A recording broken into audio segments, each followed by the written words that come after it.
Hello everyone, and welcome to episode 29 of the PIPCAST 3000, a Fallout and gaming pasty podcast with a couple of pasty boys, BADCompanySarge and Caedo Genesis. Yep, we're here to talk about some big old gaming stories, some very little gaming stories, and about the Fallout franchise, because that's probably why you subscribe to either of our channels in the first place. Yeah, I hope so. Actually, I hope they subscribe to something else. I hope they subscribe to my channel for Sky Shine's Bedlam. That'd be great.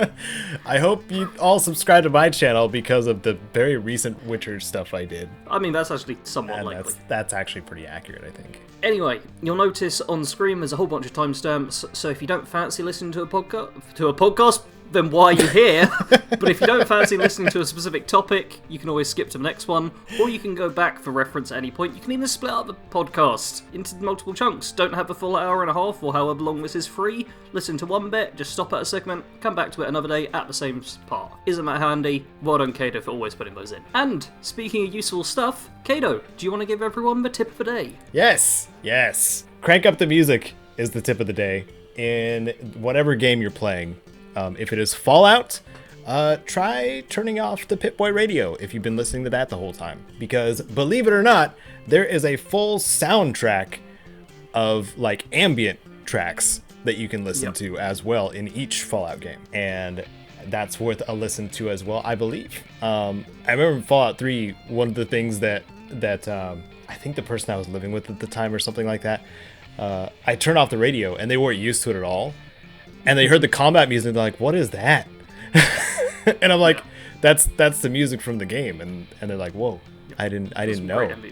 Yeah. I will say one that stood out to me recently-ish is in Fallout 76. They added a location called the Burrows, and the ambient music in that is phenomenal. Mm-hmm. It is just amazing. Regardless of even if you like the game, if you just listen to that music, you're like, wow, I can just picture this place. It does such a good job of evoking, like, kind of the underground, the darkness, the tense location of the tight, narrow corridors. It's phenomenal. Phenomenal. Awesome. But yeah, that's the tip. And the topics we're gonna talk about today, we're gonna go into them right now. Yep. In some flawless segues. I sound like this is the first time I've ever done a podcast. I mean, I saw what you were going with there. You wanted to list out all the topics, but we've already brought to attention they're all on screen. God. This is that one episode that every single I'm betting on it now. Every single bullet point is going to be a struggle to try and say. Hey Sarge, how about that EA news that happens all the time that people love talking about and stuff? Oh yeah, everyone loves EA. Electronic Arts, remember? Woo! Yay, fun, good times. Yeah, it's everyone's favorite publisher of all time, I dare say. Like if there was a top 10 list made for favorite publishers, Activision Blizzard would be at the second one, and then EA would be first. Yeah. Top favorite. So, I'm guessing there's something really cool going on with them. Yeah. So, thanks to PC Gamer's article, they shined some light on something that was a bit sneaky on EA's part. And it says at the top, EA has jacked up the prices of lots of old games on Steam, while discounting or lowering prices on Origin. The prices on Origin appear to be lower than they are on Steam.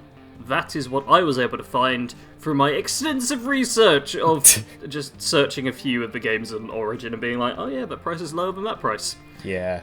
So we do so much research for this. Yeah. It's incredible. Yeah, we do. So in general, this is a bit of an issue because that means that they didn't even fully announce it, I don't think, but they're kind of punishing people, or cost-wise, by using another platform that their games are also available on. So that's... I never like the fact that storefronts on PC get called platforms. I'm just going to go out and say that's a real pet peeve of mine in the whole gaming landscape these days. Thank you for correcting me on that, actually. It happens all the time, so yeah. it's perfectly understandable that you call it that, but it is just a different storefront. It is, yeah. To be clear, you don't have to buy an additional hundreds of dollars machine to get the discount.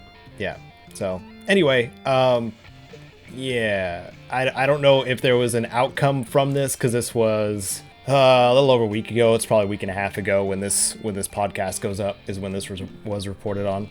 You can see in the links down below, though, that they named off a couple of games like Dragon Age Origins, SimCity 4 Deluxe, Dead Space 2, rose from $14.99 to $17.99. From a consumer standpoint, though, best case is to check on different storefronts to see if the price is cheaper, and then if you're happy with purchasing it on the storefront where it's cheaper, do so. It's not a complex and fancy solution, but it's a simple case of sometimes gaming companies might sell their game at a different price on a different storefront. The fact that it's so rarely the case nowadays is actually something really nice within gaming as a whole. The fact that I could go to, like, I'm trying to think of a game that's on, like, almost every single launcher, but so many of them are, like, publisher launchers. But let's say Fallout 1 was on Steam, the Bethesda launcher, Origin, and the Activision one, and GOG, all at, like, £5 or whatever. Yeah. That's like, really cool. But it does kind of make sense that on their own launcher they might have it a tiny bit cheaper, because they're likely getting a larger percentage of profits, so they can afford to sell something cheaper when there's less middleman costs. It makes sense. That's about it. Yep. That's about it. I discovered sometimes before the 2-week timer is up, sometimes I discover something that's really cool that I didn't know existed, that I should have known existed. I don't know if anybody in the comments can relate. Like, you wish you knew something that happened like a year ago, but you're just joining the party now. I can think of stuff like that. And I only found out about Skilo like a month ago. That was the song I Wish, which is really good, and I enjoyed. Gotcha. Skilo, everyone! Check him out now. I have no idea if he's still making music. But what I'm referring to is a gentleman by the name of Tim Rogers. Due to a recent article, we are still skeptical what comes out of Kotaku, but their YouTube channel has a gentleman by the name of Tim Rogers. He is an incredible individual who does retrospectives and lists and stuff like that, but it's in a essay at a desk type format a lot of the time. And he goes super in depth and is extremely descriptive and hilarious all at the same time. Think of like Ryan George. He does pitch meetings on Screen Rant, but he can definitely do that on his own just fine. And not have to be associated with Screen Rant whatsoever. This is the same kind of deal. Tim Rogers could have his own thing going on and not have to have any association with Kotaku and be fine. So, what I'm going to recommend is checking him out. I linked the Final Fantasy VII Remake pre-review that he did. It's like his... It's a prediction. A prediction, thank you. Yeah. a pre-prediction is what he's doing for Final Fantasy VII Remake, and it's 30 minutes worth. I watched 10 minutes of it. And I think it's neat. Yes, you do. What were you going to say? I wasn't a big fan. Oh, okay. I will say, I get why you enjoyed it, though. It's not like I was watching this going, this guy's an idiot, I don't want to watch him. I was just like, oh no, it's not really for me. But I totally get why people enjoy watching him. And it wasn't like I was sitting there going, oh, I wish I could be watching something else. I was just sitting there kind of like, cool. And So, yeah. It gets a firm neutral from me.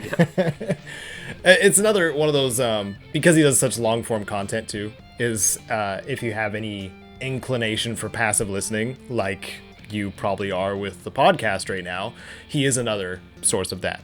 Tim Rogers is. So there's another opportunity. But I don't know any way to move on to the next topic. It's so different. Well, Caedo, moving on can be quite difficult. Fortunately, the powers of VR can help with that whole process. That was glorious. I know, it was so good. But this is, by the way, this is the high point now of this topic, because everything from this point on is just depressing and sad. It's just snowballing too. Like it's gonna get worse.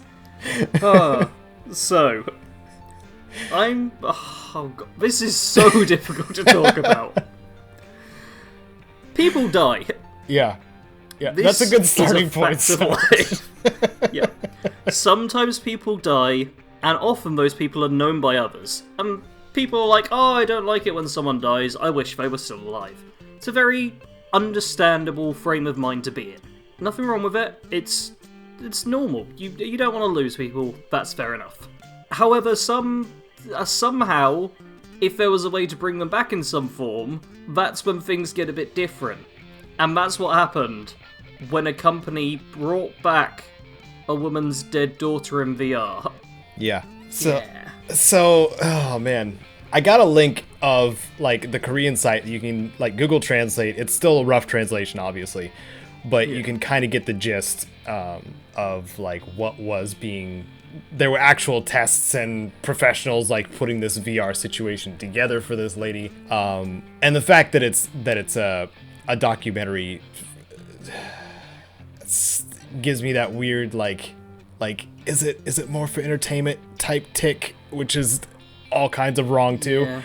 Yeah. But it's this woman who didn't, it seems like from the outside and reading a little bit of the hard to understand wording here, that she was wanting to reconnect with her daughter and be able to say goodbye, kind of thing.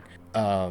And to me, the grieving process involves the steps. For me, I didn't think that extending, because it seems like that's just extending the denial step.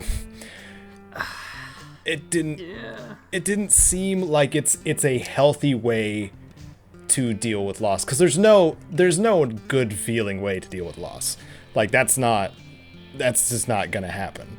Loss of a loved one, I should specify. But how they were doing it is they were definitely drawing out her kind of the mom's suffering a little bit to show the technology was possible. I mean, to do that to like. I feel that's a little subjective because we don't really know how the mother feels about it, but you have to assume she kind of wanted this to happen. She probably fully agreed to it at the beginning, very much so. And towards the end, she looked like she was. I think I saw like an end clip for the finale. But do we know overall she's going to like just be walking about her day and not have these weird moments where she's like, oh yeah, I could just go back and talk to my daughter, where she could have been past that point already in her grieving process, but because the false representation of her daughter was so lifelike that it basically stunted that that part of the grieving. And now she has to face some trauma again it's so complicated. Also on the technological side of it, it was quite impressive how realistically they were able to do the face and all the animations and stuff. They had an actress doing a lot of like essentially the mocap for it, and they had a digital face go on afterwards, which they used through like hundreds of images of the child, which is also how like deepfakes and stuff work, where you just program all of these different facial images into a computer so that it can map the expression on there. So technologically, it's interesting. Yep. She was using a wireless Vive Pro. I should let everybody else know that too. Product placement. Also, she was using touch-sensitive gloves, which are not standard, obviously. But so she was able to like touch her daughter's face, VR daughter's face, not the real thing, obviously, because that's a whole thing that's like ethically up in the air too. Like that's just a digital representation. It's not an actual daughter. You could get the same experience going to a dead loved one's grave. That you're supposed to get anyway. I mean, it's a drastic technological advancement through like flipping through an old pack of photos of someone you knew who has gone. Just ramped up about 1,000,000 times intensity. Yeah, we talked about this a little bit with I think Steeltown Eric. I mentioned it to him a little bit, and he's like, I dig this kind of stuff, man, because he's like doing the anthropology stuff and whatnot. I am just more concerned because I see like these we already know video game addiction is a thing. Addiction to the internet and things that are creating a digital world can be easily sucked into. You can be easily sucked into them if you're vulnerable, especially if you're grieving. You are absolutely vulnerable to that kind of thing. People go to see psychics and mediums. I think it was either you or someone else who used that analogy, where people are so desperate to be in touch with that lost person again that they will literally do anything, to the point of being ripped off one way or another. I don't know. It's more of a concerning for the person that's grieving and still alive, and whether or not they'll be able to, in a healthy way, get through it with this kind of technology. I don't know. Fun topic. I don't know if fun's the right word. It's a very interesting and involved topic, and I was seeing too that it seemed to be more acceptable for South Korean audiences than it did, and that's mainly a cultural thing. Because I think again it was Eric. So quoting you, Eric, throw you under the bus, I suppose. That they are much more not as forthcoming with like feelings and dealing with this kind of thing. So having a outlet for that is good, I guess, or at least perceived as good. Whereas I guess more so in the U.S., like we have elaborate, I guess, memorials and do whatever we can, really, a lot of the time to both have the funeral and then celebrate the person when they were alive. Yeah. Depending on family, depending on who passed and whose family we're dealing with. But I mean, there's a lot of limitations to it as well. That actually brought up a thing for me, which is price point. Because if this becomes a service, you imagine it's probably going to be expensive. Yeah. And, I mean, the whole funeral industry as a whole can already be pretty tough. I know this for a fact because my granddad is buried, like, half a mile away, and he doesn't have, like, a tombstone or anything. He's just in the dirt. In, like, an unmarked grave, because it's like, well, not got the money. I guess this is just how it goes. Yeah. So, the fact that going from fancy coffin and elaborate tombstone kind of thing was kind of the high point of funeral prices, if this becomes more of a norm, even just in South Korea, then suddenly there's this huge, even bigger business model within the whole funeral industry brought about through this technology, which was initially made for gaming. It's weird. It's very unusual. Yeah, very much so. Yeah. Like, we already had developers like Ninja Theory. Ninja Theory is pioneering like crazy, by the way. But when they were creating Hellblade, they were learning how to portray psychosis and severe mental instability. Not just for Hellblade's sake, but for future projects that involve helping those that are struggling with something that they can overcome, and doing it in a way that's actually, in every single sense of the word, safe to deal with that fear or phobia or whatnot. Which is cool. It's a good thing to pursue. But again, like it in this sense, it's, I don't know, wondering. I mean, technology is always going to hit that. Why try to fix what already works, or why try to improve something when instead it makes it more difficult or complicated. What do you think of the comments? This is a really deep topic. And we should probably move on to something else. Yep. But we want to know, like, what you guys think about this particular thing, the mother reuniting with daughter through VR. You can find it everywhere at this point too. Like, it's been covered pretty much by a lot of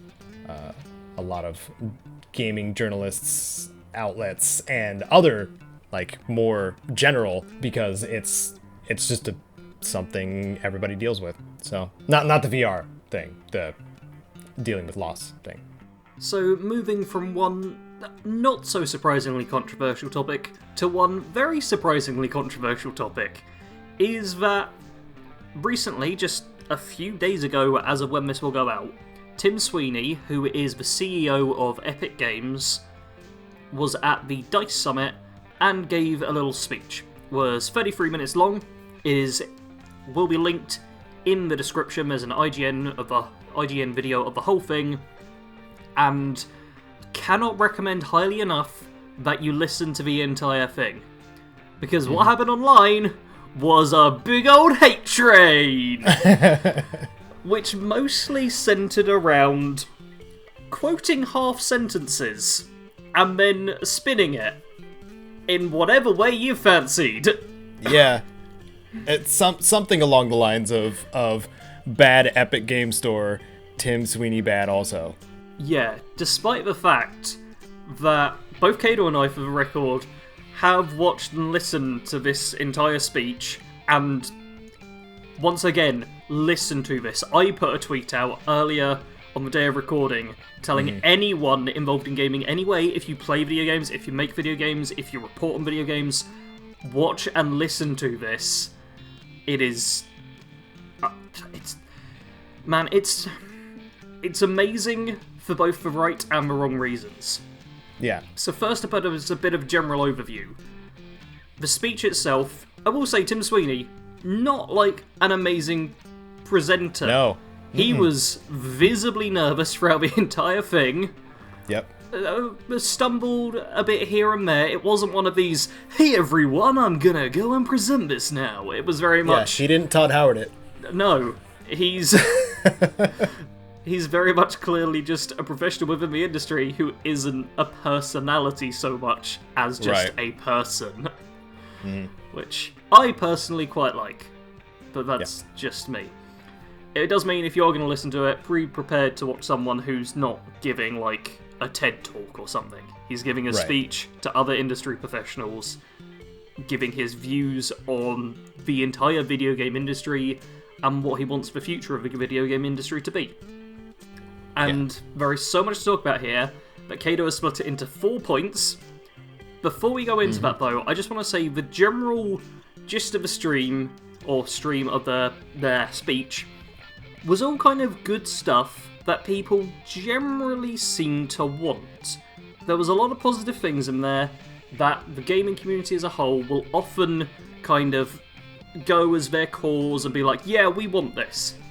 But even though there was so much good stuff in there that the general populace of gamers seemed to want, the online reception was so bad thanks to headlines. And I've gone on Tim Sweeney's Twitter account here, which is @TimSweeneyEpic, and one of the things here that he's put is always read the quotes to see what was actually said. Headlines are editorial content and tend to be provocative or oversimplified. Which, yes, is 100% the case. A lot of them were. A ton of them were. Because the very first one that I read about this before the stream was up, which was quite annoying because we were just getting second-hand information, was I read a Kotaku article about it, where it was very brutal to Tim Sweeney. We're circling back. Yep. This was also the first ever time I'd had any interaction with Kotaku. The first article I'd read, the first video was the one Caedo sent me, so I've only, had any influence through Kotaku from, a day or two ago. This was the first article I read, and it was one of the worst pieces of journalism I have ever read in my entire life. Yeah, it was... I feel like the person was assigned to the topic just so they could, spin it for their own gain. Yeah. Or they jumped at the opportunity. It could be like a freelance style setup too. I don't know how games journalists places work. No, we don't know all the specifics of that, but it ended with an irrelevant insult. It was 4 paragraphs long, and it had, I think 3 or 4 quotes which were not entire sentences, and which added in stuff added in their own editorializing between the Oh, points. was that the ellipses, the one with the ellipses you were talking about? Yes, so Caedo and I have been discussing this for a couple of days now, so we do Yes. apologise. This is going to be a long topic. This is going to be longer than the Fallout topic, most likely. This is big. But yeah, there were several quotes Tim Sweeney gave. I'm actually going to boot up the Kotaku article now, just so I can find it. Oh god, there's so many different things. Here we go, found it.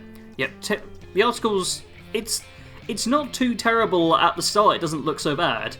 It's called Tim Sweeney Says Devs Should, quote, divorce ourselves from politics, and it's by Alastair Jones. And yes, it is, technically I suppose it's 5 paragraphs, but one of them's a quote, which has, in quotations here, we need to create a very clear separation between church and state, in brackets, ... we as companies need to divorce ourselves from politics. Which gives a very different kind of tone to the message. And mind you, these sentences were very far apart in the speech. Yeah, they were at different ends of this little segment he was talking about. And on top of that, he quotes as well, calling on developers to get the marketing departments out of politics, which is something he technically said, but once again, you're missing about 75% of the other words in the sentence. Mm-hmm. And Sweeney said that, quote, there's no reason to drag divisive topics like that into gaming. Which technically he said, but at the same time, if I said, I'm trying to think of a good one. If I said punching people in the face was good, that would be a very stupid sentence. I could be quoted as, BADCompanySarge said punching people in the face is good, which is the opposite of what I meant. But it's true in that I said that, you've just left out all the important information. All the context, to spin it on me, yeah. And this article is so bad on that front. It's... Oh, I hate it. It's... Yeah. Man. So, I was gonna say, like, every so often, like light topics, I mean, now we know at this point, for sure. Light topics, you know, are okay from Kotaku, but there's obviously certain writers we have to be aware of too, because not everybody has the same agenda. This one was definitely going out of their way to make Tim Sweeney and Epic look bad again. Oh, yeah. So the important points of the whole speech, though, were all important things when it came to players and what players would actually want. Like, going back to the kind of introduction you did for this topic. Yeah. He wants what he wants for players is joined social systems, which is that's the first thing that he went over, which means playing on any platform with any of your friends on any other platform. Cross-platform. Cross-platform. That's all that first part was. And that's what everybody wants. But Fortnite, I think, is one of the only... I think it's Fortnite and Battlefield? Battlefield doesn't have cross-platform, does it? I don't think so. One of them has a mobile version. Oh, I know PUBG has, like, a mobile version. I know PUBG has one, but... I feel like he didn't mention PUBG for like competition reasons. No, but but he mentioned one of the big shooters too. It was either Call of Duty. He mentioned Call of Duty, but I think he was partly talking about that in a future sense, about how he wants it to be a case of you buy Call of Duty Black Ops 17 or whatever. And although you bought it originally on Xbox, he wants it to be a case in the future where you can play it on the PlayStation. Yeah, that was among the next things. Yeah. So yeah, cross-platform, good for players. Yeah. And he was saying that it's good for businesses as well, trying to convince other people, because DICE is an investor summit. that's where developers and publishers go a lot of the time to talk about businessy stuff. Yeah. And he was actually talking in a lot of ways on behalf of his audience rather than the bottom line side of things, which is really cool. Yeah, we'll be able to get to that later because there's some really interesting and good stuff coming up. So his second point was based on customer adversarial business models and profit from doing customers harm. And this one confused me a little bit because I'm not like extremely knowledgeable in like app stores and stuff like that and the extra costs and whatnot. Do you have? I'm very intelligent. I can help us. Take that quote. Yeah, I'm fine with that. To be fair, this was... Okay, I'm not going to let myself get tangented. But no, I understood it at least in the general sense of... now I'm trying to think of a way to simplify it. So in any business, you've got costs. And with selling video games, if you think about it in digital versus physical, this is the simplest way to kind of shift it over. If you're selling a digital game, you have to make the box for the game, you have to make the art for the game and the whole cover sleeve, you have to print the disc itself, get all the data onto that, for physical, you have to then ship it to a store where they have to sell it, and then you make the money for it, and oftentimes there's like various other in-betweens, whereas digital, it seems a lot more simple, because it's just like, oh, we've got all the zeros and ones, then we sell it, bada bing, bada boom, we're all rich. Biggest oversimplification possible there. But in between all that bada bing, bada boom, is various different costs, because data costs money, and internet costs money, everything costs money. It's crazy, man, it's crazy. But yeah, so there are various different costs, and those come about from having to just process the transaction itself. Like, a lot of you are Patreon supporters of ours. When you donate, like, or become a $10 a month patron, there are costs that come into that you don't pay, but which gets cut out of our end. So you might be thinking, oh, I've signed up as a $10 patron to Caedo, Caedo will then get $10 from me at the end of the month. But it doesn't happen like that. Because Patreon takes a cut, not a very big one, I don't think. No, it's not that big. It's tiny. It's one of the reasons so many creators use Patreon, because they're not greedy. It's great. But then on top of that, there's also a transaction fee.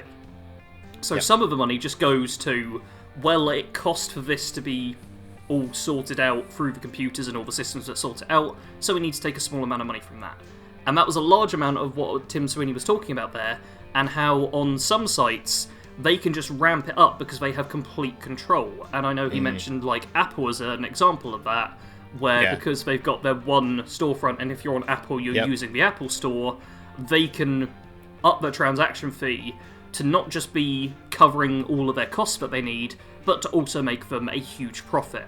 Yeah. And that's the essentials of what he was going on with the whole... Because at that point, it's not even a monopoly, it's the only option. if you're in the Apple ecosystem. Yeah, well, it is literally a monopoly. It's just we so rarely see a monopoly because you have to go down to the specialised segment of it. Like, there's not a monopoly in phones, but there's a monopoly in the Apple ecosystem because they've built up their own new... In Apple products. Yeah. He talked a lot about that, and it's really interesting. If you followed what I was saying, you will love that section of the speech. If you didn't follow what I was saying, you might zone out a bit there. It might be a little challenging to follow what he's saying, because he's talking to business people, which personally I loved, but there's... Do we actually cover it in this part? When are we going to get to the transparency section as well? Can we do it here, or do you want to save that for third or fourth? Oh, say that. Yeah, thing. Well, transparency as well is something that Epic Games Store is really good at, and Tim Sweeney specifically mentioned that he wants everything to be more transparent, and even referenced at one point like the user agreements when he was talking about Apple and so on, because all of the user agreements you see nowadays have tons of legalese, so legal speak that the average person isn't really supposed to understand, and I am the sucker who reads every license agreement I agree to. And the only license agreement I could ever, like, in my current memory, that was in plain English, and which I didn't have to spend like half an hour or so, because I legitimately have to spend about half an hour on most user agreements to understand what I'm reading. But the Epic Games one, when they didn't update to their user license agreement, it was in as close to plain English as you can possibly get. And it was like 5 minutes, I got to the end of it and understood every word first time round. It was as open, as transparent as you can possibly get on that. So not only is Tim Sweeney being like, hey, things should be more open and transparent, his company's actually showing that off. They're setting the bar. Yeah, even though 99% of people obviously aren't going to realise that because they don't read the agreements. You just clicked agree, and it could have said, we get to sell your genitals on the black market, mwahahaha, and you wouldn't know. None of them have said that so far. Although, I will say, ZeniMax's most recent agreement is actually really harsh, and they can get access to your data through third parties. Which isn't something I covered, but yeah, if you've got, like, any links between, like, your Facebook and your accounts with ZeniMax, or they can just find it, they can get information about you. Oh. And we probably should have had that as a topic, like, a month or so ago when I read through the agreement. That's like a starting topic. This was ages ago. Like, you've already agreed to it. Yeah. You clicked agree, Caedo. When the most recent Bethesda launcher update came up, I read through that thing. Yeah, because that was a few days ago. Because I went on to, you updated. Update. Yep. Did you read it all, Caedo? Nope. It's horrible. They can do whatever they want, basically. Yeah, it was one of the most brutal ones I've seen. I think I only have it tied to Twitch just because I wanted the thing, but that's it. And I have nothing going on Twitch, so. Well, we'll see how bad it gets. Yeah. I will say most of the time, even when there are these user agreements, things don't actually turn out as bad as they could do. Companies just like to make sure they've got the power to do something if it ever needs to be the case.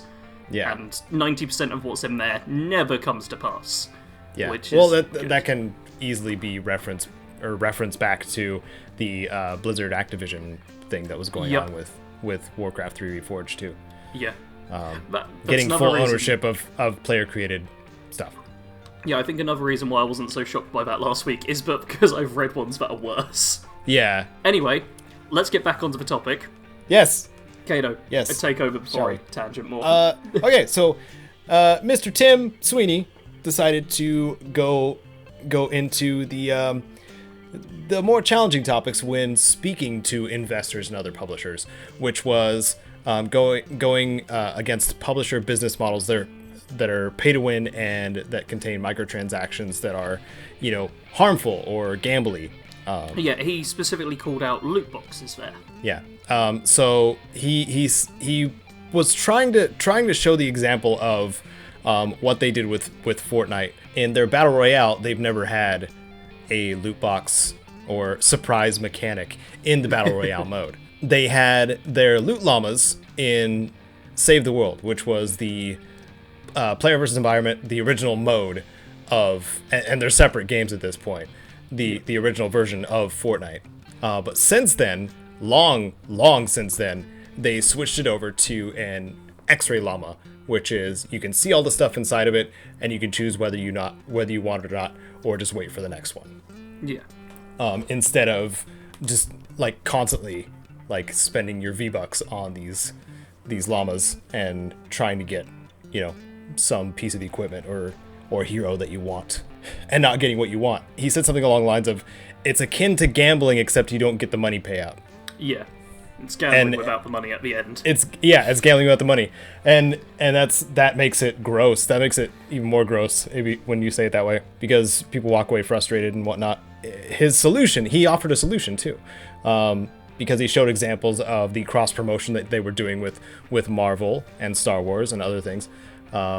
Even Marshmallow? Not Marshmallow. Yeah, Marshmallow.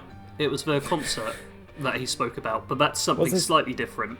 What's his name, Marshmallow? I don't remember. Marshmallow, yeah. He's a rapper. Aren't you down with the kids, Caedo? To be fair, I've never heard of Marshmallow. He had a marshmallow head guy. I'm going to feel dumb because I probably don't know his actual name. But they did these cross-promotion events that were, there probably was money between, but like the players didn't have to pay extra to take part in these events, and they became more aware of these products through just enjoying the game. Yeah. And he was like, this is a solution. This is something to be like, check out Star Wars. Yeah. Look at these Star Wars characters. Kind of thing. The part I found really interesting was when he talked about Rocket League, because he mentioned Rocket League coming to the Epic Games Store, and they talked with the publisher for that about the microtransactions. and kind of came to an agreement to remove the loot boxes from Rocket League. And then he mentioned that come Christmas time of after they'd done that, everything was at like record highs, profits and engagement. So after the player base was okay with the shift. Yeah, like he did call out that there was an initial outcry, because as much as the common thread is loot boxes suck, get rid of loot boxes, there are people who do enjoy them. There will always be people who enjoy some element of something. I'm willing to bet if you yank them out of a FIFA game, like, people would be up in arms for a while. Yeah, there's always going to be people annoyed. But after that initial outcry, he mentioned that basically it got better, there were more profits, there were more players playing regularly, and he talks about how they're still having huge profits without loot boxes. And keep in mind that Fortnite, no matter your opinion on it, is like one of the most biggest and most profitable games out there. Mm-hmm. And that's all through straight up, you pay for this thing, you get this thing. Which is very straightforward. He even linked it back to like a whole trust relationship, which he wants to build on with the consumer, where you go into a store, you buy something, the company has to make sure it's good quality, which he talked about as a huge part of that, and the only thing to really determine is what price you're going to set it at, which is like the one fluctuating value, the actual value. And man, it's simple stuff that people want, that he just talked about to investors, the people who are always framed as the ones who won't want this and will fight against it. It was kind of surreal watching and listening to his speech, to be honest. Yeah. But because he's spearheading a good thing. Like, you have to keep this in mind. It's a good thing for literally everyone. And it's good that he's actually doing this. He's come up with, like, the zero loss sum. All that needs to happen is people need to kind of embrace it. Yeah. But after all of that good stuff, the bad and horrible thing which everyone reported on him and which shows him to actually be Satan in disguise was then mentioned. Wasn't it, Caedo?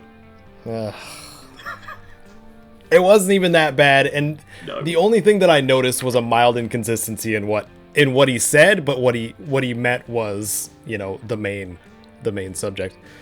He just mixed up his words, from what I could tell. Which was the main quote here is to separate creatives commentary from the marketing department, which means creatives can put like some sort of the developer side. They can put some sort of message in their stuff, religious, political, whatever, as long as it serves the art form, right? But if the publisher is using those things to gain from a certain audience, that's when it's starting to be used for evil. That's what he's trying, from what I could tell, that's what he's trying to keep from happening, is publishers using these things for their own advantages, still penalizing some part of their audience, some part of their wider audience.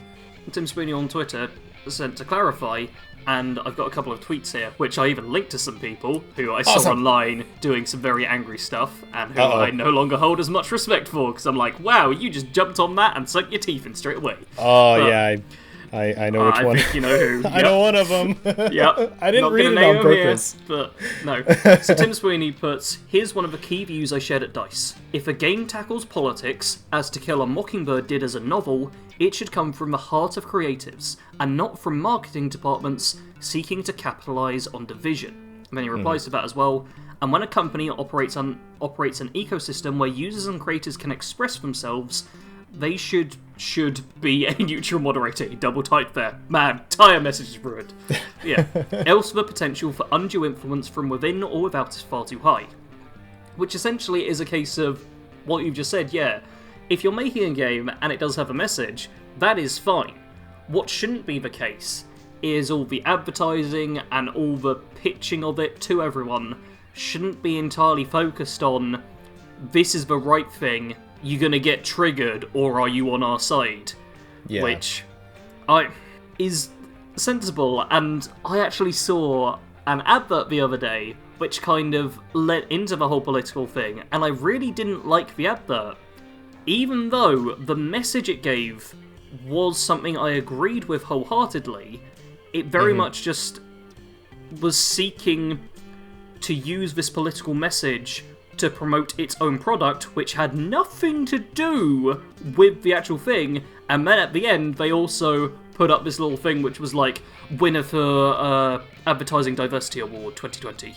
And it was just, it just undercuts it all. Because companies and businesses aren't really the ones who should be having personal opinions and agendas. Well, it's so crazy though too. Like, it ruins the moral of the experience you're getting.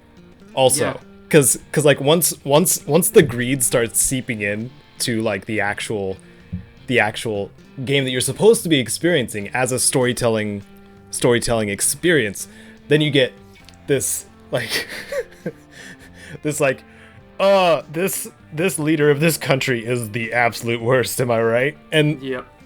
And it just breaks the entire immersion, the entirety of your immersion.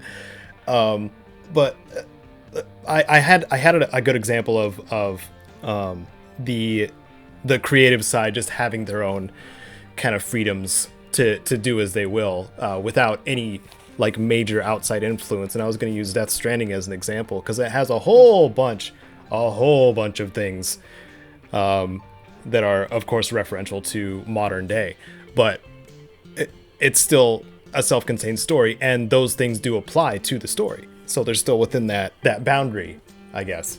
Yeah. Of their own creation, rather than having so much outside influence from the real world, and publishers being like, "Hey, you should put this in." Yeah.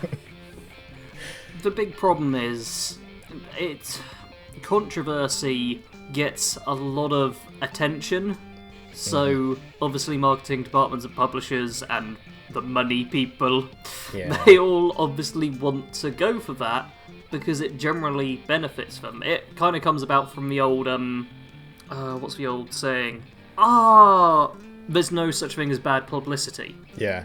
Whereas, well, I mean, the gaming journalists, or the articles are proof of that. Yeah. Too. Like, just stick the word political on it. Yeah. That's all they really did. Yeah, and people just want to get stuff out there no matter what. Yeah. When the actual product should just be itself and shouldn't suddenly be being sold to you on a different angle, or even just on an enhanced version of the angle that it gives itself. And a problem with a lot of what the coverage was this was taken so out of context that it was simplified down to Tim Sweeney doesn't want politics in games. Mm-hmm. Which isn't at all the case, seeing as he actually advocates for it at the very beginning. Yep. So it's the actual opposite. Yeah. Complete opposite. He doesn't want to divide people in order to just sell games. Yeah. Is the essential message here. Which, along with every single other message he gave, is something I feel most people would actually agree with. Because I can put this onto ourselves as well. Neither Caedo or I try to divide anyone politically on our channels. No. If we did, we might be able to rake in a ton more views. Honestly, if we were like, oh yeah, we side with Flurgle McSturble and everyone else is an idiot, and we're going to show you why, we would get people flocking to us who love Flurgle McPurblestumps. Yeah. But we're not going to do that because we cover video games, and we want the games themselves to just be something that everyone enjoys. I'm sure Caedo and I both have audiences which are somewhat diverse, and you all have your own different opinions, and that's a good thing, and we shouldn't be the ones dictating them. Just as video games shouldn't be steering you towards this different opinion, or enhancing your own opinions towards just a stupid degree of magnitude. They should just be able to sit on their own, and you should be able to consume them as they are, as the products they were made to be. Yeah. Oh man, I hope that it does stick. I hope that the message kind of, because it was still mainly for the publishers themselves. And the gaming companies. I'm hoping they receive the message more so, and are hopefully working to execute that, because they have to compete with Epic too. Like Epic's a competitor now. Fortnite's been a competitor for years now. Yep. Like, they have to do something. I mean, Yeah. that's probably why Steam's got a fire under their butt too. Well, Tim Sweeney on Twitter. Tim Sweeney's Twitter, you should follow it, by the way. I've just been browsing through it, it's great. But he mentions in here that GameStar, a German PC publication, did a survey and found 43% of readers used the Epic Games Store, versus 95% for Steam. Wow! Turns out Steam, the underdog who we all need to protect, does quite well. But yeah, but he mentions quite an amazing install rate after just 15 months, and GOG is doing very well too. So he's not, like, ignoring the other companies as well, but he does want his store to be a proper competitor. Mm-hmm. I know lots of people kind of take the angle of, oh, he's just dominating the market and forcing everyone to use Epic Games Store only because of the exclusives and stuff. Yeah. But everything about him seems to be the case of he does want to make things better. And providing he's not, like, the greatest con man of all time and is just pulling the wool over our eyes and being like, hey, I'm a nice person who's very nervous and stuff. If he's actually genuinely the person he presents himself as all of the time, which is quite likely, then it seems he does want the best for the industry, while still obviously wanting to be successful, which and he's also making mistakes. Oh, everyone makes mistakes, but yeah. But it's not always perceived that way. I mean, well, perceived as all mistakes, I should say. But yeah. Anyway, that was that was a long topic. Yeah. So yeah, we both implore you to check out the speech itself if you are actually interested and invested in the topic of fairness for, first of all, social systems with all platforms, cross-platform. I'm pretty sure that's something we all want. Not liking customer adversarial businesses, not liking loot boxes, all that stuff. Not giving publishers political control over the games that they put out. It is, once again, a big reason of why we're covering this is because it is crazy how negatively it was covered, despite every point. There was so many layers. There's so many layers to this topic. Anyway, we definitely have gone on with that for too long. Let's go back to talking quickly about a couple of video games we enjoy playing. Starting with Borderlands 3, which had like a bunch of stuff happen just the other day. Borderlands 3 community love letter. It's a level cap increase with a new seasonal event and other good things. But the crazy part is the level cap started in Borderlands 3 at level 50, where you could fill out most of one tree and then almost the entirety of another. They gave you just enough to get to the like second to last row of a second tree. But now you can get to the bottom of 2 trees in your skills because of three levels. So max level is 53. Yep. Which I haven't even jumped in the game to to level up my Amara the rest of the way.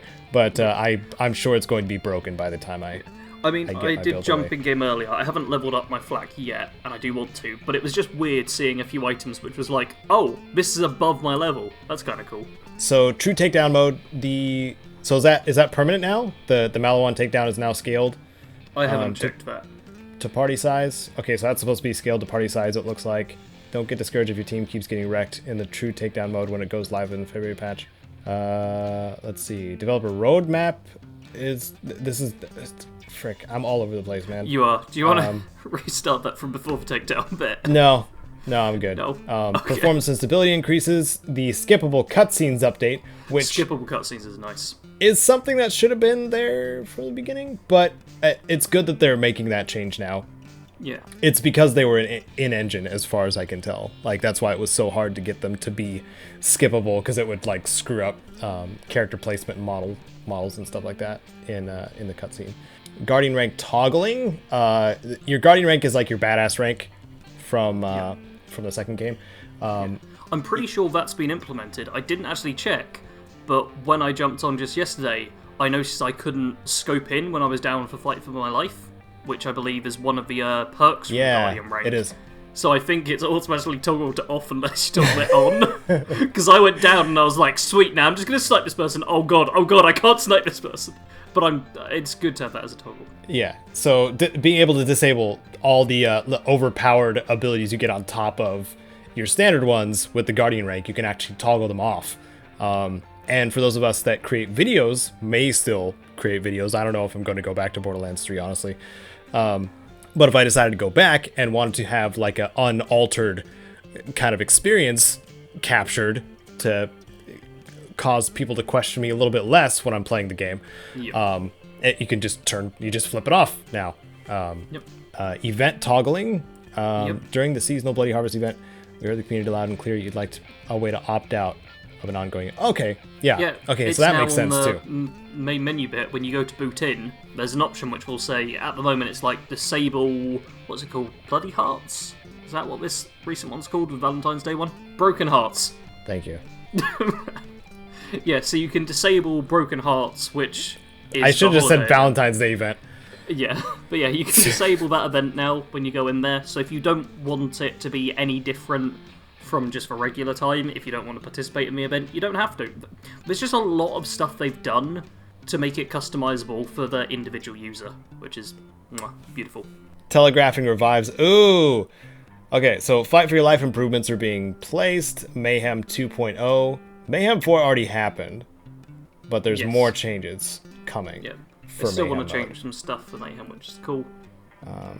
EchoCast Twitch extension expansions. I'm glad they're still using the EchoCast thing, because it is really cool, which is chat being able to affect a streamer's loot and modify, like, boost enemies and stuff like that while the person's streaming. It's a really cool addition.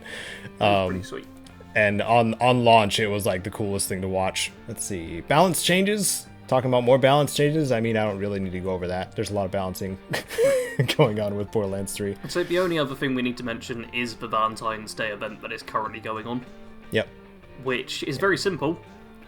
It's just standard Borderlands 3, but occasionally there'll be hearts of different varieties and flavours floating above enemies. You shoot them. If you shoot 100, you get all 5 rewards that they're showing off. There's like an Echo skin, a trinket, a character skin, something else, and a legendary Jacob sniper rifle. Oh, nice. Once you get 100. Yeah, once you get 100 of the hearts, you get a legendary unique sniper, which we've just added to this. Dang nabbit, I guess I'm gonna have to get it. Yep, fortunately it's very easy to do. I was playing for maybe an hour the other day, and got like 25-30 of the hearts, so yeah. It's a real straightforward, just little, not Halloween, Valentine's Day event. It's very similar to the Halloween one, just a bit pulled back, I suppose. Yeah. And this is going on till the 20th, I believe. I swear it was till the 20th. Yeah, it's probably till till the 20th. I think. Yes, if you've got Borderlands 3, you can get yourself a legendary sniper rifle just by shooting 100 hearts, which should not take you too long. Just play the game over the weekend. The weekend's just over. Play the game as soon as you stop listening to this, and you'll get all the hearts, I'm sure. Yeah. Speaking of winning over people's hearts, hey, there's Fallout 76 had a little inside the vaults. They're talking about some more Wastelander stuff, because Wastelanders is getting pretty close, and they want to show a little bit more of their hand. So they showed us allies. What do you know about the allies, Sarge? Oh man, I know everything, because 2 days ago, from when people are listening, I made a video about this. But yeah, allies is really cool, especially when you consider something I said in an earlier PIPCAST, which we'll get back to shortly. But yeah, once Wastelanders arrives on April 7th, there will be allies introduced to the game, who are a special type of human NPC that you can end up bringing over to your camp.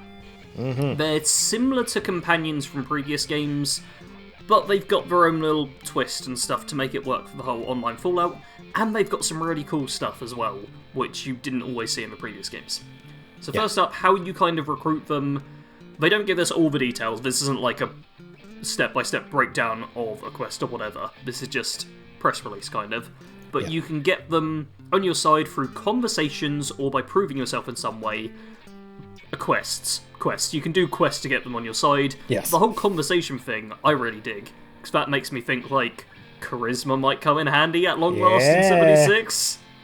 Everyone running around with maximum 4 charisma. Well, you suddenly got a reason to raise it again. I'm only sitting at 3, and I'm probably not going to change it. I advise everyone gets 4, because you need 3 charisma points to share a single perk card, but Lone Wanderer maxes out at 4, so regardless, it's like, it'd be nice if this actually gives a good use for charisma. But then once you've got them on their side through doing like their own quest line, some of them apparently will have quest lines, not just a quest, or whatever it takes to get them in there, you will then get a unique object which you can place in your camp, which then basically summons them to your camp to hang out by the object. And who we see here is Beckett, who has a alcohol bar stat. Bars, they're called bars. He has this little bar which you'll be able to build in your own camp. He will show up and he'll defend your camp. You can talk to him. He's probably a merchant, I guess. Looks like he's probably going to sell you alcohol. Just this feeling I have. He better be as interesting as Biv. The fact they've already got like an alcohol NPC in the game and they're bringing in another one is interesting, but I still dig it. Yeah, yeah. They also offer you daily quests, which I know you, Caedo, have been concerned about in case they're collectathons. Yeah. We don't get any details on whether or not they're collectathons. Nope. But we do know that the daily quests at least relate to the characters, which I think will improve them in some way. Because even if they are still collectathons, at least for Beckett it'll be like, oh, I need you to gather me these ingredients to make some alcohol. I was thinking the exact same thing, actually. Yeah. You imagine that's probably what it's going to be. Yeah. The fact that we were both thinking of the same thing. Well, it's obvious, let's face it. Yeah, he's a bit... What if it's something like really off the wall? Like, hey, I need you to murder all of the settlers. Just all of them. Murder them all. I'll give you some vodka. I need a Scorch Beast gland. Could well be. I mean, we've really got Scorch Beast DNA. There could be some cool stuff in there. I can't wait to see like all of the other allies as well, because Beckett is the only one we get to see, so we don't know how many there'll be. I'm hoping for like a really good combat one, because I mentioned in my video, which hasn't come out yet but has come out already, that I want there to be like a really good anti-Scorch Beast ally you can have in your camp, because there's a lot of places in Fallout 76 where Scorch Beasts spawn, and if you build your camp there, it's a right pain, because turrets aren't all that good at getting rid of them, because Scorch Beasts are pretty big and tough and scary and fly about, and they're difficult to kill just on your own unless you've got the right build for it. They're a pain to fight, which is good, I suppose, but when they're destroying your camp constantly, it's annoying, so if you can have, like, maybe an ex-Brotherhood of Steel person who's in big power armor and has like an explosive minigun or something who will defend your camp if you use their totem, that'd be badass. Yeah. Yeah. I'd be down for that. Yeah, there's only one more thing I really need to mention about it, then I'll let Caedo take over with anything he wants to say, is that at kind of the very end of the little article about the allies, it says, the better you get to know them, the friendlier they will become towards you. Who knows? Maybe your budding friendship will lead to a post-apocalyptic romance. Yeah, teasing romance options. Yeah. And more than that as well, it shows that there's like individual reputation with the ally NPCs, as well as the reputation system we've already been told about for just like the two main factions. Which I am very happy to see, because that means multiple reputation systems. It also means that because we know there's not just one reputation system, that there could be reputation systems for like the smaller sub-factions as well. I know everyone's like knows that, oh yeah, Wastelanders is going to make it more RPG-ish, which a lot of the community want. But the fact that so much of this stuff is like, oh yeah, that's a big RPG kind of thing that people would like, and the fact they keep releasing these like every week or two, it's more than I was expecting, and has me even more hopeful for Wastelanders. So, all good. I'm hopeful, but also concerned with bloat. But that's just me with this game. Yeah. And I mean, lots of games kind of like it too. Yeah. When wondering when it's good to slim down certain aspects. Anyway, that's what a lot of other often changing games do. Warframe does it a lot. Anyway, the purveyor, or Murmur, the legendary vendor lady, happens to be doing her special legendary script special thing mystery. So last call on exchanging your legendary script for a completely random item. Yeah, for a completely random 3-star. Yeah. Yeah. And I tried it a couple times, and it's the same exact cost for 3-star armor, so I just kept getting 3-star armor instead because I don't need a weapon at this point. Okay, yeah, if you don't need a weapon, that's fine. As someone who needs good everything, this event is kind of helpful for me, but it's not as good as the standard sales. Yeah. But Mirror is having some changes once Wastanders comes around, isn't she? Yes. She's moving in April. She's going to be moving to the Ash Heap. Yeah. The Rusty Pick location in the Ash Heap. And I think a quest sends you there. Yeah, it's one of the main quest. I don't think you actually get sent inside, but it's right next to the Charleston Fire Department, and I think it's in between like that and the mine you have to go down for the first Fire Reavers exam. Yeah. So I'm pretty it's like almost unavoidable. Yeah. And everyone goes there. Like if you have any urge whatsoever, like there's a lot of stuff to explore in Fallout 76. I don't know if you do this. That's like what drew me to the game. But yeah, if you have any inclination to explore, you'll probably run into it without even trying. But yeah, that's it. That's the news. That's all the gaming news we had to talk about. Thank goodness. There was quite a lot of it. I will say, just as a final note for that part, I am very happy that there's more stuff coming to the Ash Heap, because the Ash Heap is like Boring. one of the most underutilized areas of the game. But yeah, I mean, there's not much going on at the Ash say. Heap. Caedo knows. I had my camp at the Ash Heap until just the other day, and Caedo like showed up there, and I was like, "Hey, look at all the view you can see," and it's just like, yeah, there's some locations, but there's nothing going on, and there's no other camps within sight. And we could see, like, through the entire Ash Heap, pretty much. No other camps anywhere. Nobody goes to the Ash Heap. There's, like, one tiny quest segment, then you leave it behind. And then I'm like, man, taking over the digger might be fun, but it's a big, long process, and you might disconnect. Yep. The disconnects don't happen too often nowadays, but if it's gonna happen, it's gonna be on something like that. Oh, absolutely. It absolutely is. And that's like a huge multi-stage thing, too. Yeah. I had an old cinematic of the digger turning and churning and stuff, which is really cool, which I now need to get a new 4K, because all my videos are 4K from now on. Woo. Oh, well, I can help you with that later if you want. Oh, I do need to play some 76 later. Need to get my legendaries, need to do the script. You darn right. Anyway, talking about Fallout, what's the most iconic thing about Fallout, other than Vault Boy, Pit Boys, the music, the gameplay, Todd Howard, Bethesda, Obsidian. Post-apocalyptic. Yeah. Apart from everything you could possibly think of, what's most iconic? The character attributes. Yeah! The special system. That's been around since the first game. Yeah. But it's had a lot of changes, a lot of different iterations throughout. Yeah, it's had a lot of changes, but still kind of remains very true to heart. Yes. Which is something I really like about it. Like, if you had only played Fallout 1 and then went to jump into Fallout 76, or vice versa, then Special would still be familiar to you, and you'd have a pretty good idea of what to do with it, I'd say. Yeah. Which I think is really cool. Like, I can jump into any Fallout game and have a rough idea of, okay, if I want to be a really good rifleman, I'm probably going to need decent perception and agility. Those are probably going to be like my main two stats.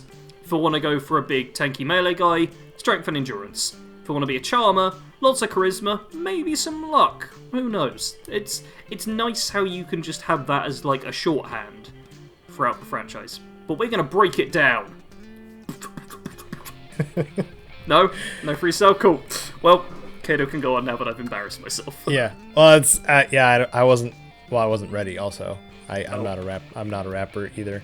Yeah, I'm sorry. Like how you say either, assuming I'm not Dope McDope G. Sorry to disappoint you, Sarge. So the basis for the Fallout special system was GURPS, a tabletop game. For those of you who didn't know, and that was the origins, because somebody told R. Scott Campbell, and I want to figure out what his actual...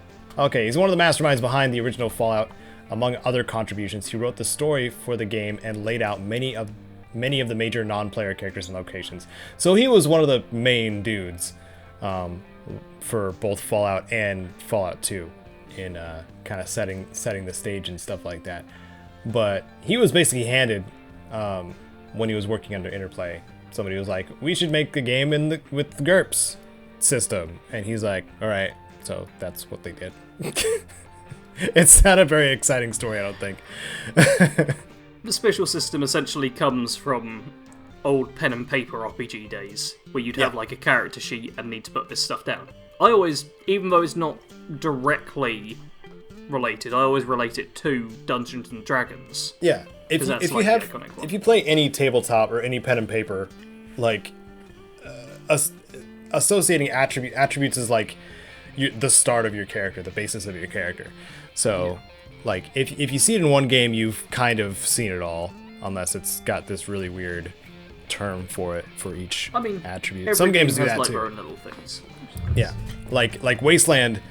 Wasteland has very different attribute names and very different things that they affect, and that was a bit of a shift, because I got to create character creation guides for both Fallout and Wasteland 2, and yeah, Wasteland 2's was quite a bit more complicated. I will say something I do love in a general term, which no other game who does this I've seen, is that the stats make a word. Yeah. And it's, the whole kind of tagline is, what makes you special? Which makes sense for what the special stats do. Because they are what make your character special, they give you the whole baseline. It is... The fact they managed to put it into a word that fits so perfectly is just... That's genuinely my favourite part about the special stats, is the creativity that went behind naming each of them in such a way that it covers all of your character while still being a word that relates perfectly. I love that. For sure. Alright, well, so we kind of have an idea of the origins, so I guess we could go down each game. Or each era of games, I should say. Yeah, because they're kind of the same in each big changes. Each bracket of years. So Fallout 1 and Fallout 2 had the it wasn't spelled out as, you'd still read it off as special, but it was a 2-letter abbreviation, so it was harder to read as special.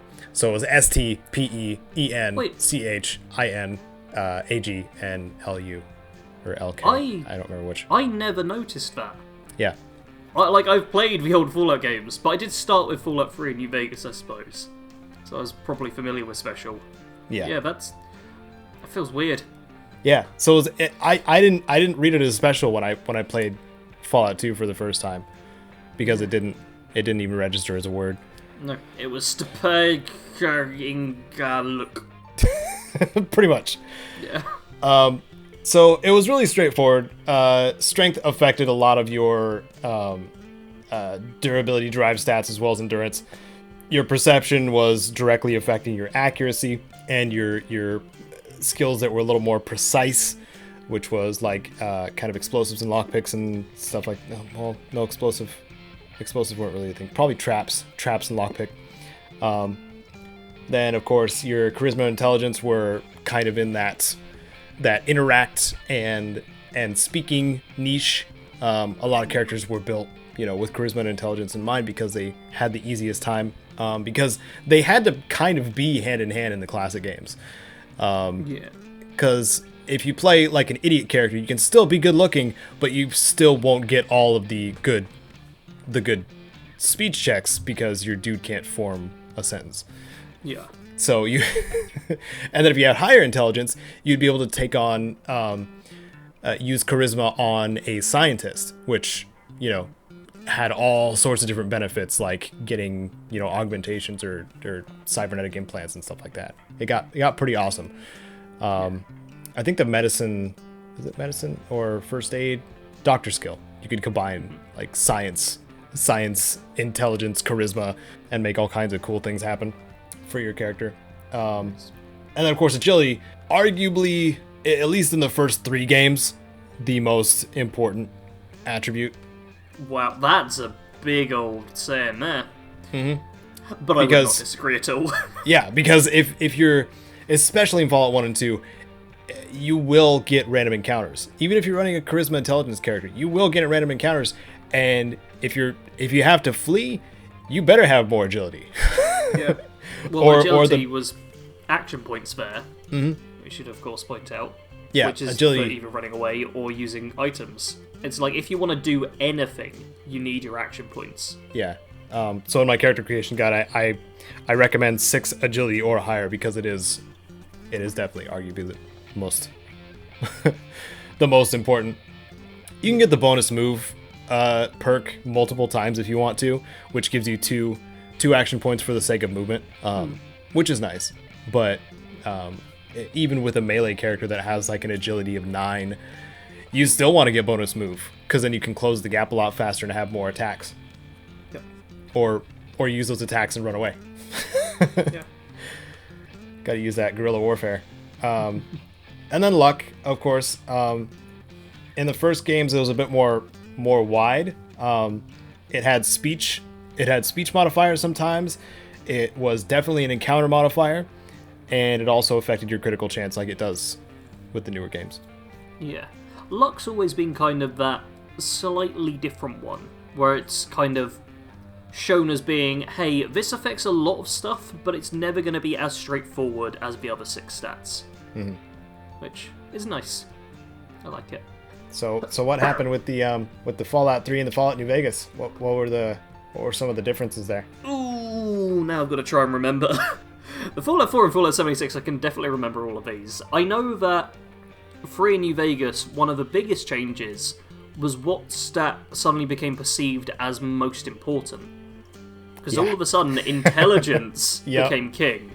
Whereas before, as Caedo mentioned, it was all like, oh, you need intelligence for conversation and all of that fancy technical stuff. But now, it was directly relating to skill points in 3... Was it skill points as well in New Vegas? Yeah. Yeah, so skill points.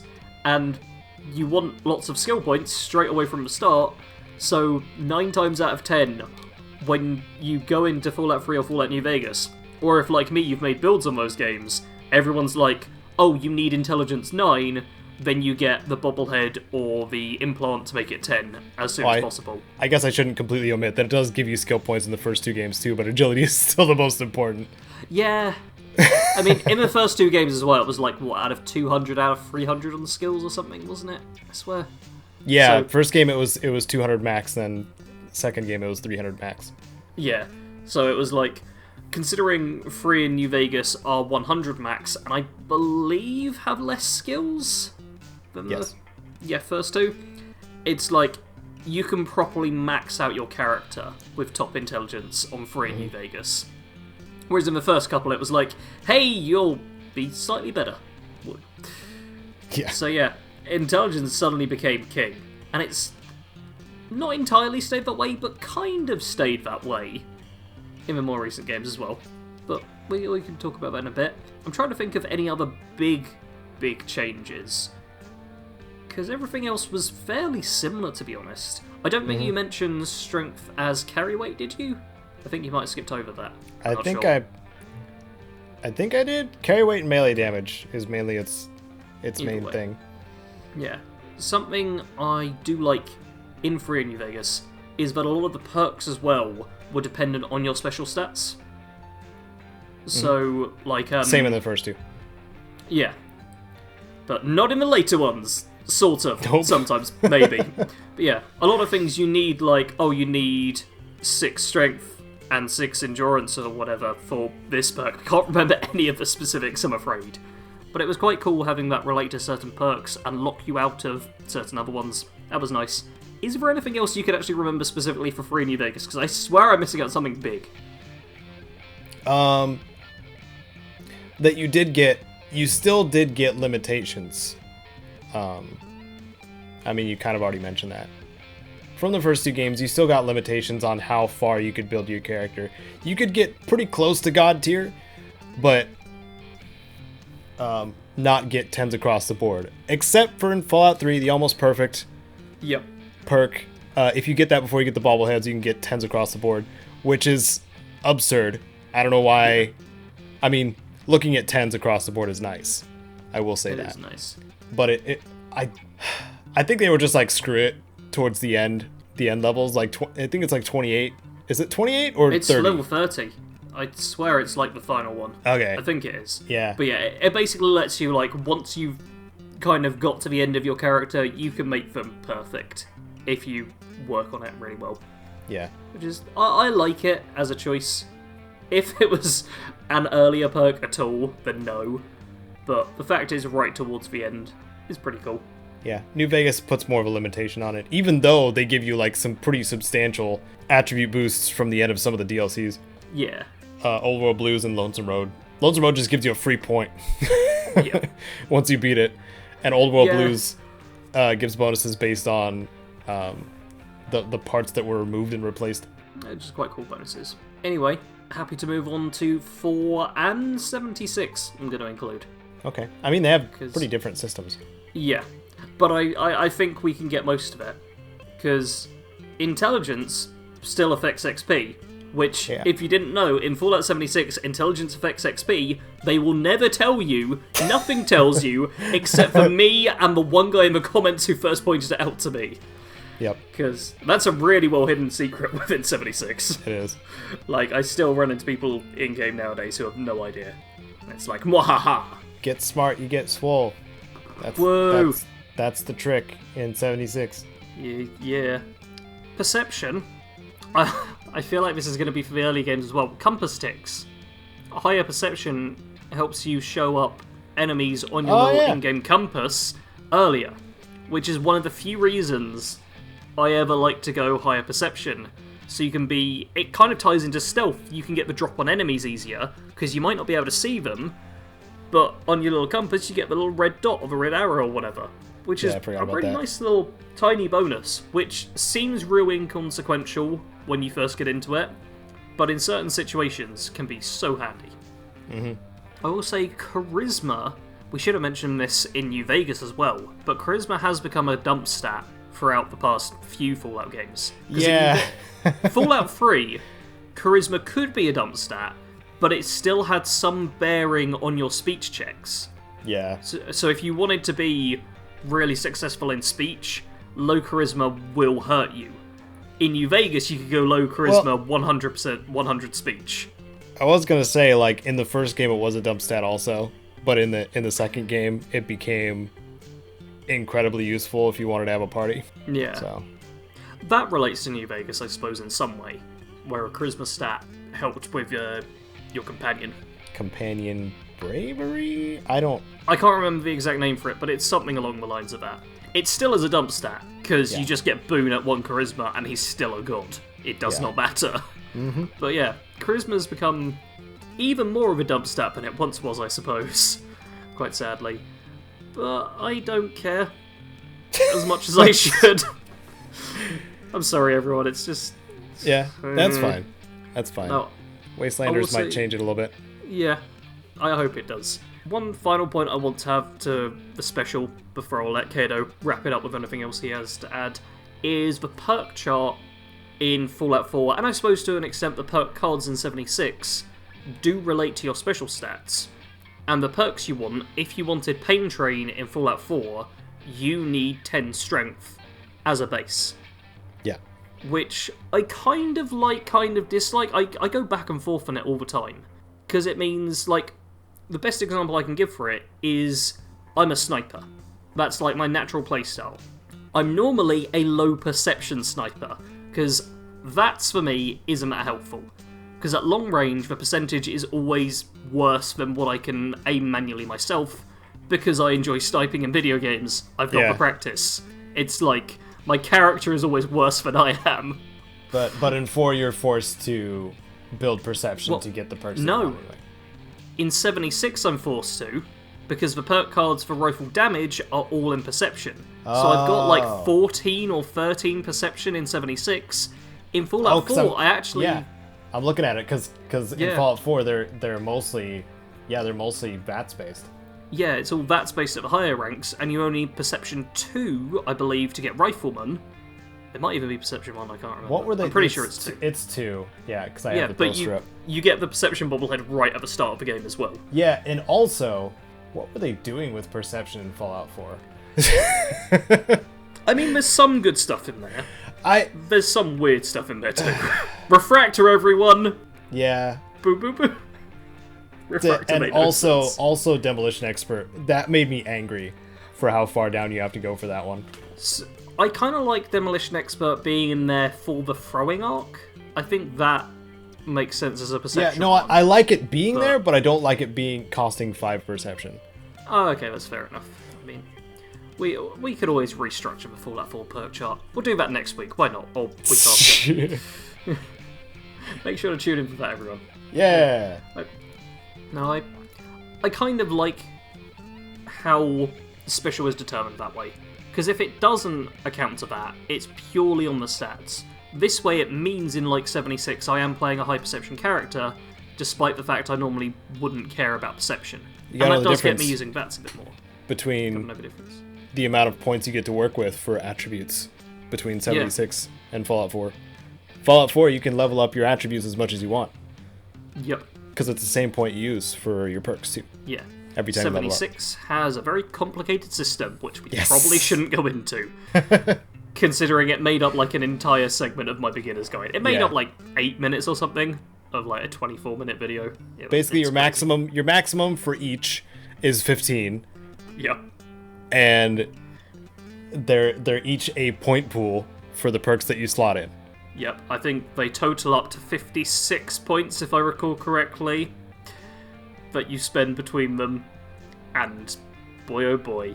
And you only get, I think it's 49, it's 49 points to spend on 49 attributes. plus the 7 base. Yeah. And then once you reach level 50, you can either get an additional perk card, which you can also open in perk packs for free every 5 levels, or you can adjust a special point by taking like 1 point out of one special stat and adding 1 to the other. It's so easy! It wasn't even available at launch. No. I'm glad it's at least kind of a thing. Yeah. Respecking. Once you've got an idea of how it works, it's okay, but I still see so many people who are like, I hate the fact I can't respec at all in this game, and it's like, no, you can. It's just a chore. It's just really slow. Yeah. Like, I've got about 50 perk points saved up. That reminds me, I'd seen a Reddit post. Somebody was like, I'm extremely unhappy with my build. I'm just going to dump my character and start over. I had someone in my Discord server join like last week who did the exact same thing. Yeah. Might have been the same person. I don't know. Maybe. But yeah. 76. I do like the card system in 76. I do like how they set that up. Because it makes sharing, the kind of sharing through charisma thing is nice too. That's cool. I will say as well, I think it's like the best... We're going off. We'll end this section in a minute, but it's like the best perk system for adding more perks in the future, because you can just slot them in straight away, adjust values if need be, without like overpowering anyone, but without having to take anything away as well. It's good for that, and it's why I want to see them make more perk cards in the future, and it's why I designed my own perk cards to be added into the game as well, because I got tired of waiting. Yes. We need that damn rifle weight reduction perk already. They should have been making them already for like updates and stuff like that. Like, to me, they're not too difficult to. It wouldn't seem like they'd be too difficult to create just another perk card and then. I mean, seeing as I've done it. Yeah, and then tack it on to a side quest or something like that. Well, not even tack it onto a side quest. They could literally just slot it in as standard. Oh yeah, that too. Tacking it onto a side quest would be cool. I'd love that. I hope that comes with Wastelanders in some way. But they could literally just throw it into potential packs you can get. Yeah, I feel like there's going to be, like, faction-based ones. I'm sure there's going to be. I hope so. Anyway, that's something to look forward to when we go to playing that game. Oh, playing games? What's this? A segue! Caedo, what you been playing? What's that over there? I've been playing a little bit of Devil May Cry 5. I got that itch to play some ridiculous demon hunting fun, and it is. It's just that. It's demon hunting fun. If you haven't played Devil May Cry 5, what are you doing? Came out last year. It's a really fun hack and slash. I'm playing other games. Sorry. You're playing as Dante, the legendary demon slayer. And poet. V is the poet. Oh yeah, he's not writing about himself, is he? No. And best buddies with a poet. And and Nero, the hot-headed kid character, who also has a fun bit of combos and stuff. I played Descent on the PS1 because I bought it. Wow. I'm stacking it onto my gifts that I have for someone that I'm going to give to him in person, hopefully someday. But I was playing it just to make sure it worked. Played through the first level. It's fun. It's awesome.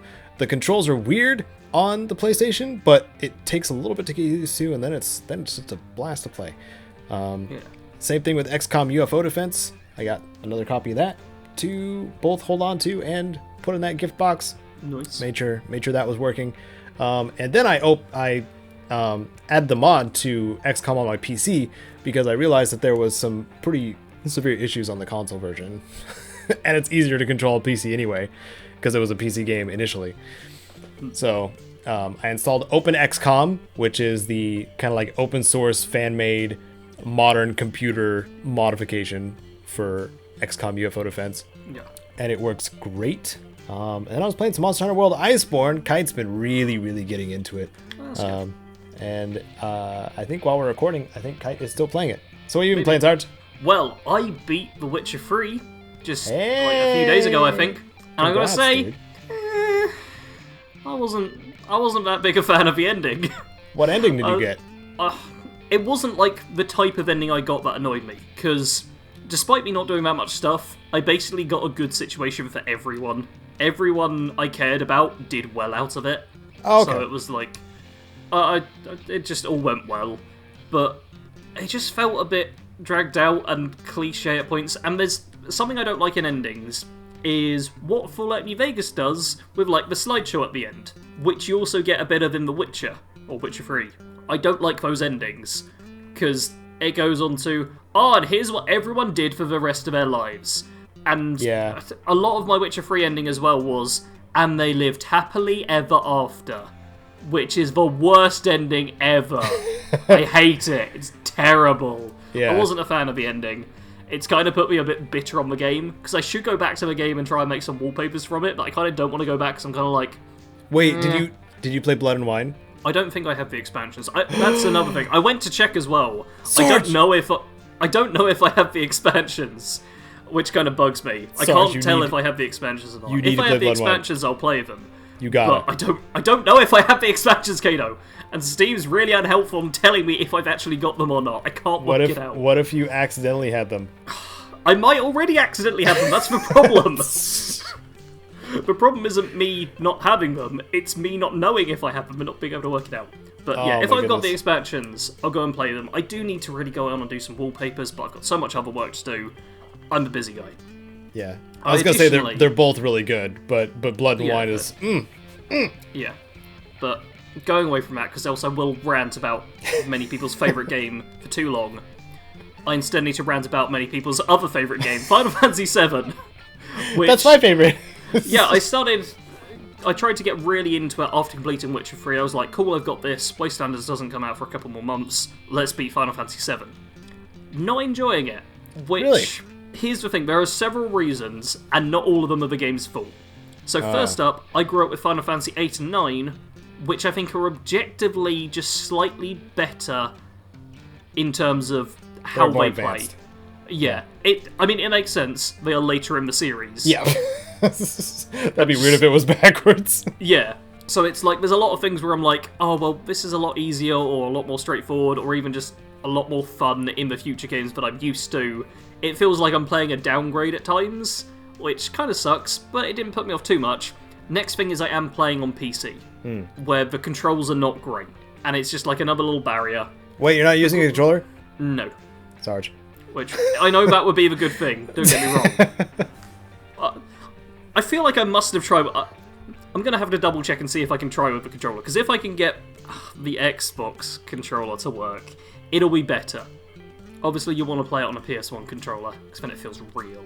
Yeah, but... if I can get the Xbox One to work, it might stop the barrier for me. But overall, it's just like a lot of stuff I just wasn't enjoying. I made it to Gold Saucer, I was like, I don't really want to be in Gold Saucer. I'm having to wander around. I don't like the theme park that much. Because I already know the story as well. Music's stuck in your head now, and I can't remember the music. It's stuck in my head forever. See, I remember really good songs from like Final Fantasy 89, like You Are Not Alone and Eyes on Me. Yeah. Those are beautiful.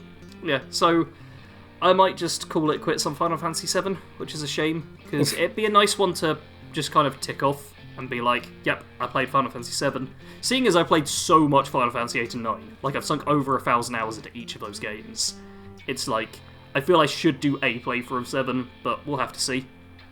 The two games I have been playing just for fun and been enjoying are Fallout 76 and Borderlands 3, which are a common one for me, and we mentioned them in news, so you kind of understand why I've been playing them. Yeah, awesome. Well, we covered a lot today. That was a lot of stuff. We had so much to talk about. So I'm sure, would like to know what you all who are still listening have to say about the topics we were talking about. We had some pretty heavy ones, as well as some pretty not so heavy ones. And the Fallout topic, what do you think about the improvements or changes that happened with the special attributes? Because they have changed quite a bit. And what are you playing currently? And maybe you try to convince us to play it too, if you feel like it. No. I said try. Sarge. You will fail. So outro? Yes, outro. I should outro. Everyone. Yes. Thank you, everyone, for joining this adventure with Caedo and I. We appreciate your companionship during this difficult time. Okay, a bit too dramatic. Subscribe to our channels. We make a lot of content. You've listened to us talking for, I'm going to say probably an hour and a half, probably a tiny bit longer actually. You clearly want to listen to more of us. We both have channels. You're on Caedo's channel. You should be subscribed. You should also have clicked the bell icon so you get told about all the notifications and uploads and stuff, because Caedo doesn't have the most regular upload schedule. True. So you want those notifications. You should also be subscribed to me if you enjoyed my opinions on stuff, because sometimes I give them. Or if you play 76, because that's mostly what I'm covering these days. Even if you don't like 76, a lot of my videos are covering the articles about it with just pretty cinematics in 4K quality. Yeah. But that is going to be it. You will join us again in a couple of weeks. You will join us again in a couple of weeks for the next episode of the PIPCAST, where we'll be talking about whatever news topics, and where I'm going to try and bully Caedo into making a character sheet for me, or I'm going to make a character sheet for him to fill out. So look forward to that. Probably not actually happening, because I'll forget until the day of recording. That'll be fun, though. So much fun. All right. Take care, everyone.